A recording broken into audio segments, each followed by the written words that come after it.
Welcome to the Bernie Kosar Show with the top dog, Hanford Dixon. How we doing, everybody? Doing fantastic today. Well, I have to say this. First of all, that music just gets me going every single time. You know, I can't dance, but I want to get up and dance. And I want to say this, Gab, to Bernie. I'm shocked you're here right now today. Speak to me. Why is that? I'm shocked that I can look over and I can actually see you sitting in the chair because, well, damn it, now all the quarterbacks, you know, they have all their guys with them. They're taking them to like some exotic island or something. And I thought that's where you were. You just grabbed a bunch of guys and you took them to one of those exotic islands. Well, I kind of like that here. So could you and me go off to Puerto Rico and stuff? Or can we live vicariously through our boy Leroy that we took off the golf course to join us this afternoon here? Yes, we will be joining with Leroy here shortly. But did you guys ever take any trips? Tell us, back in your day, what'd you guys do before OTAs or anything? Well, defensive players, we didn't do any of that stuff. That's those offensive players. They made all the money, so they were the ones that were going all over the place. And that's why I was looking at Bernie and I was asking him a question. That is a good question, Gab. Did you ever take any of the boys? It's a great question. We talked about it the last couple weeks when we had some of the technical glitches and stuff, and off the air too. I loved it. I mean, that was part of why we're so tight. That the dog pound teams of the mid '80s, we still gravitate together like we did at the marathon here a couple weeks ago.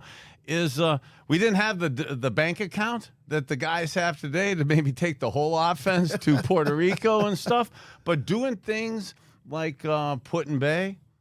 Doing things around town and stuff. Oh, you guys are doing it big. Yeah, I mean, that actually was big for back then, but it really was more, maybe not exactly the location or where you went, but you really did do things together. And then as corny as that somewhat sounds, and somewhat of social media last week or so kind of making fun of the guys for doing stuff over there, I love it. I love the fact that they're getting together, spending time together, and the stuff that we did to this day is still resonating, galvanizing, and I believe paying dividends. And I like to think that some of that stuff will pay dividends for them. I have a quick question. And people have a lot, people think about that. They say, hey, those guys, they're going and they're not really getting any work done. When the guys go over, do they actually get anything done as a team or as a group when they take these trips? Well, I know this. If we didn't take the trips with our teammates, with our guys, we'd be taking the trips with our family and our other friends. And I'll tell you what, when we go with our other friends and our family, we do zero working out, and you do way more disruptive stuff to your health and wellness. So was it like being at training camp in 2 days? Probably not, no. But heck, you're doing a little more work. Even the stuff that they were kind of making fun of Deshaun with, they're doing those foot drills, in the sand and stuff. Heck, that's better than what even we did, and we're looked at as great guys. That was better than some of our off-season camaraderie bonding that we did. So I give the guys credit from the camaraderie side, and any little bit amount of athleticism and exercise, I believe, is better suited than if they were on their own. We'll talk more about that camaraderie, too, because our next guest that we're going to bring in after this break, I'm sure you had great chemistry with on the field, and we'll get to hear some of those stories when we come back.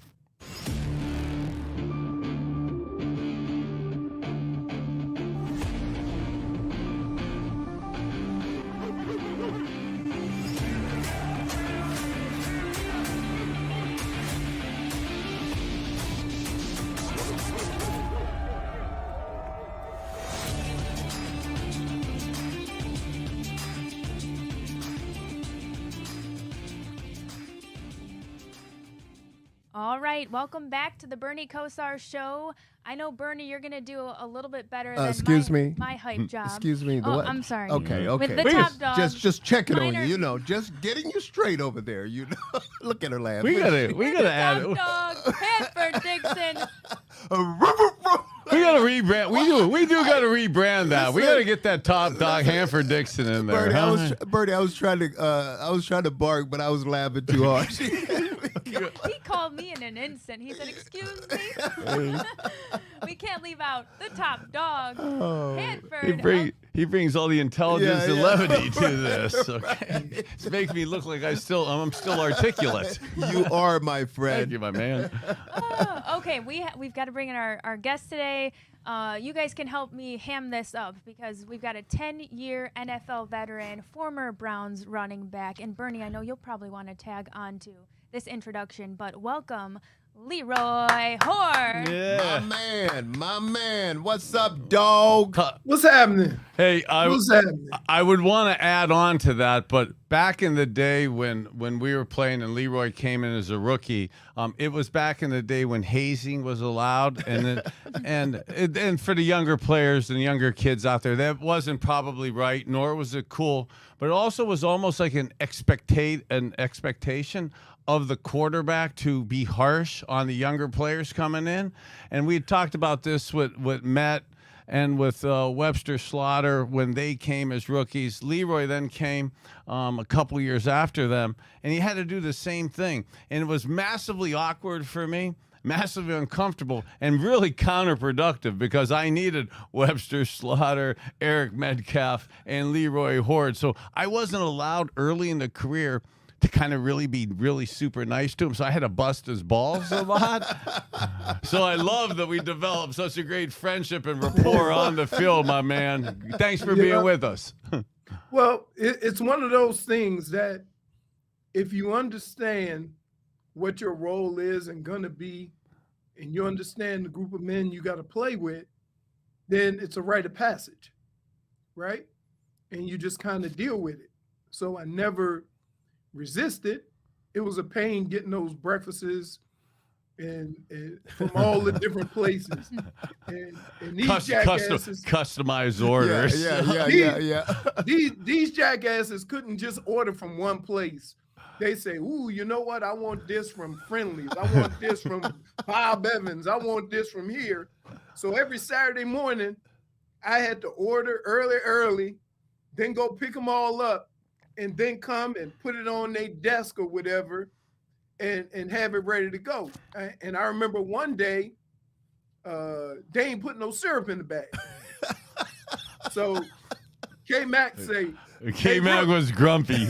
He was right. K-Mac say, "Hey, Rook, ain't got no syrup." I said, "They ain't put it in the bag." He said, "Hey, Rook, we ain't got no syrup." So I looked at my watch, and this was probably the best decision I ever made in my career. I said, I could get in trouble with the team, or I can get in trouble with K-Mac. I'd rather be in trouble with the team. So 5 minutes before the meeting, I got up and left, drove to Bob Evans, got some syrup, came back, walked in while Bud Carson was doing the meeting.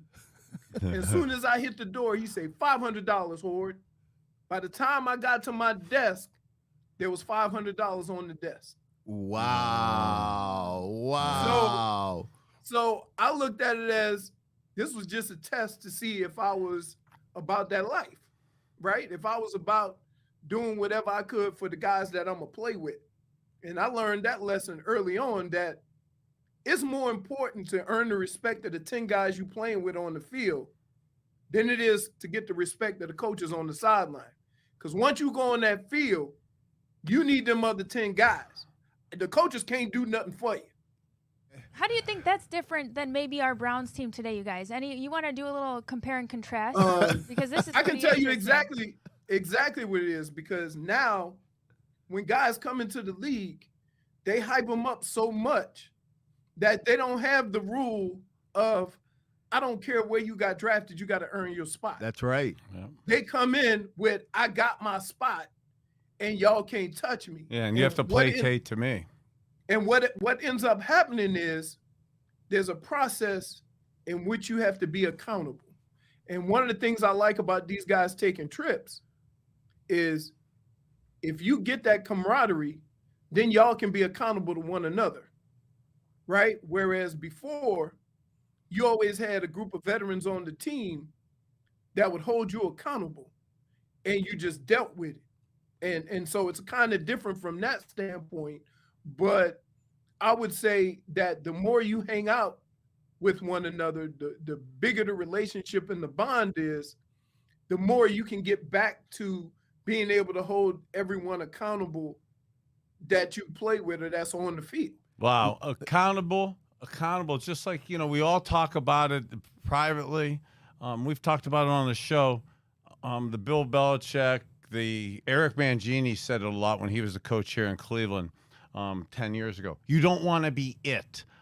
Right. Leroy, you're saying you want to be accountable to each other. Yeah. Man, I don't want to be it to let top dog you down. Leroy in the huddle. You don't want to be it to let you down. So, yeah, you want to be accountable to each other. Man, I get goosebumps hearing you articulate it like that. Well, me too. And I got a good question for him. First of all, tell us who were some of those guys in that running back room, and actually just what went on in that room with you guys. Yeah, and as you came in, too, as a rookie, because you came in as a tough situation, man. You got Eric Metcalf. You got Kevin Mack, who's a top dog guy.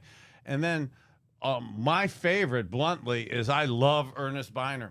And Ernest was coming off of that terrible situation where people treated him after the fumble and he's getting traded. So you're coming into a locker room into a running back room without Ernest Biner for the first time.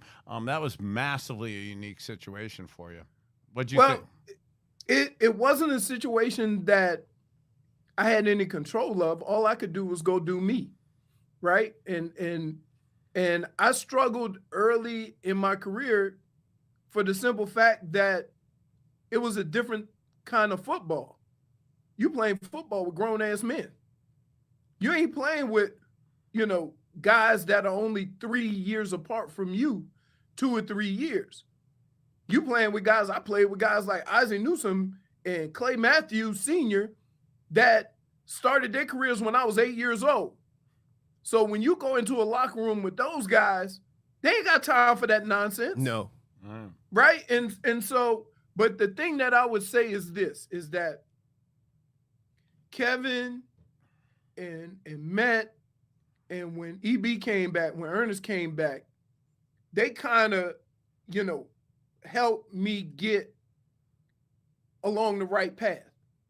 And it didn't happen right away. So, like, I look at young players now, and people say, oh, he's a bust, he's a bust. I'm like, man, when were you ever excellent soon as you started your new job? That's right. Stop it. And so I have more patience with young players because I know that there were people that had patience with me. And it's hard for me to see guys on TV and see what kind of careers they had, and they out here blasting all these players like they didn't have struggles ever. Right? I can't do that. So I've always been a little more patient from that standpoint because I know I was in the same shoes and I know guys had patience with me. And it gave me time to develop as a professional, not as a football player. You always have the talent, but there's a lot of guys with talent that don't play for all the other reasons. To develop as a professional and as a person. Right. I love that. Hey, you're living still in South Florida, doing awesome on your radio show. And I'm thinking of your first couple years in the off season of taking care of you down there as the veteran, as your veteran leadership guy. Y'all was talking about trips. Let me tell you what my trip consisted of. My trip consisted of renting a house in South Florida until I could afford to buy one, and calling Bernie and golfing with him every day. Every day. we had some good camaraderie. Yeah. We golfed, we ate, we drank, and we did it again every the next day. Hey, and every day. And we talk about that for camaraderie, whether it's, was it really exercise for life like the Browns and Puerto Rico and stuff? But the synergy, camaraderie, the sixth sense that Leroy, you and me had on the field, the kind of the goofy plays that we would make up or ad-lib because we had that presence together. Because, man, we were together 24/7, off-season included. And, yeah, we got it was horseplay at times, okay, but that really led to, in the heat of battle, times like it's Sunday afternoon at 3:45 in the afternoon when it's miserable down on the stadium there and you and me are banged up. There's that sixth sense that we even still have today, that you're able to just call each other and sense and do that absolutely developed being knuckleheads on the Weston Hills golf course in the early 90s. Yep. When you build that camaraderie, when Bernie would come at me and yell at me about something, right? Do this, do that on the field, I didn't get offended. No. When K-Mac would come at me and say, hey, you need to do this, okay? Well, first of all, he was terrifying. Right.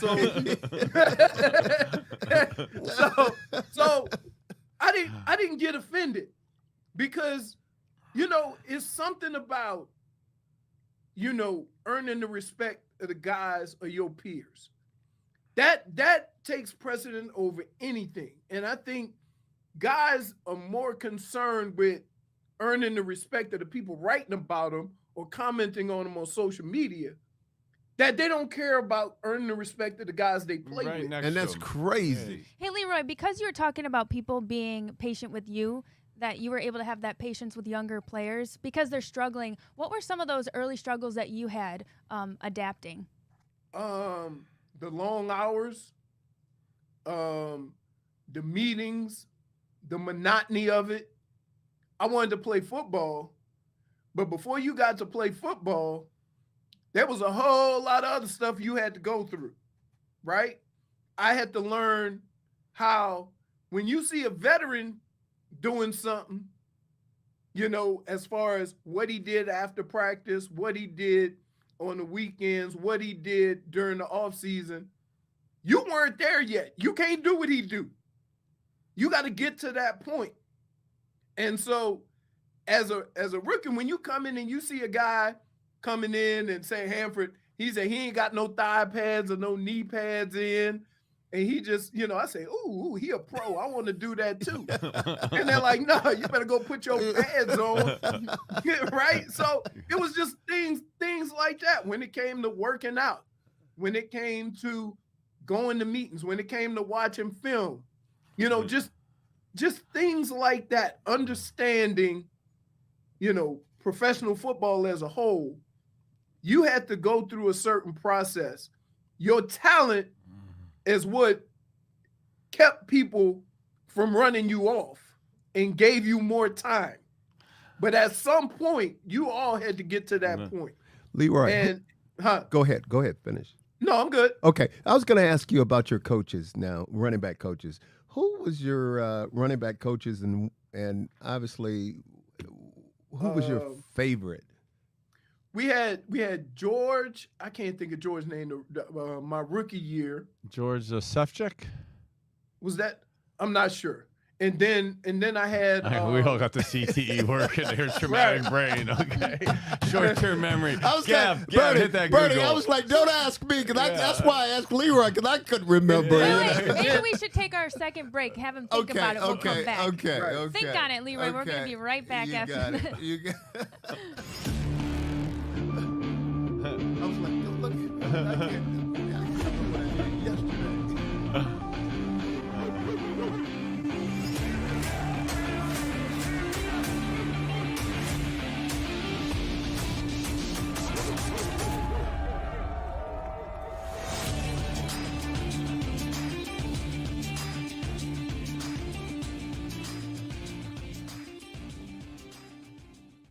Welcome back to the Bernie Kosar Show with the top dog, Hanford Dixon.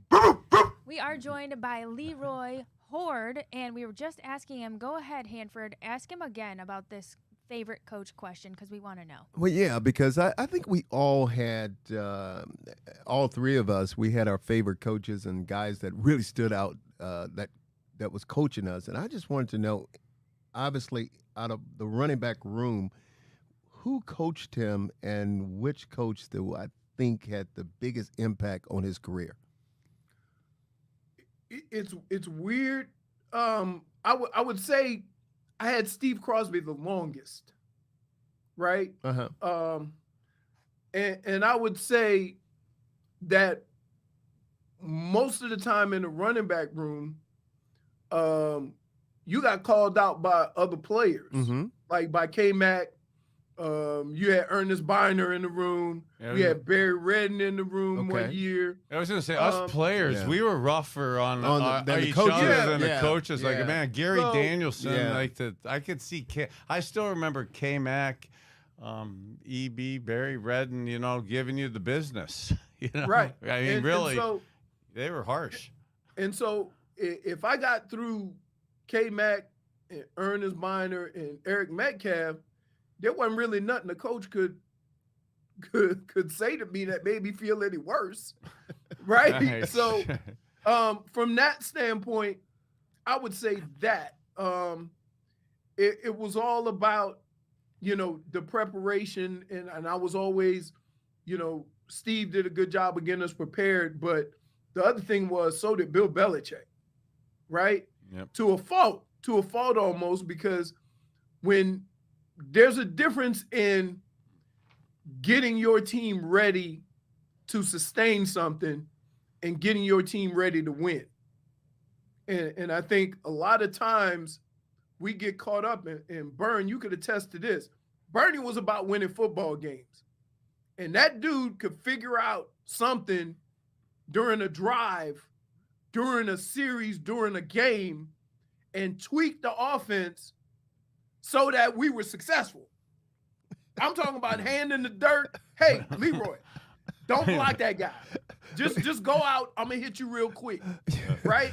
And Bill wasn't really about that. Yeah. You know why I'm laughing? Because I can see him changing some of that shit now, and Marty over there. Oh God, the guy know they're up there losing their mind. It wasn't to be insubordinate. It was just the shit needed to work, man. Hey, here was the funniest thing ever. We come on the field, and we had like a bunch of groupings. And they didn't have the ear thing sometimes. So if it was loud, they'd send the play in with the player. And we come in to get a play to Bernie, and Bernie will say, you better not tell him we got this. Nobody look at the sideline. Don't look. Don't you dare look to the sideline. Eyes straightforward.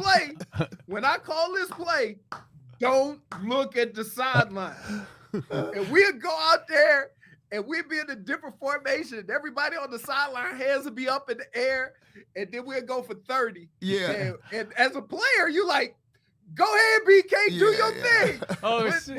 But as a coach, it was a little different. Oh, God, I love you so much. And this is purely selfish, and for the listeners out there that are non-football players, non-teammates of mine, okay? That's the great Leroy Hoard. Thanks for watching the Bernie Kosar Show with Hanford Dixon. We'll continue our interview with a part 2 with Leroy Hoard next episode. We'll see you next time.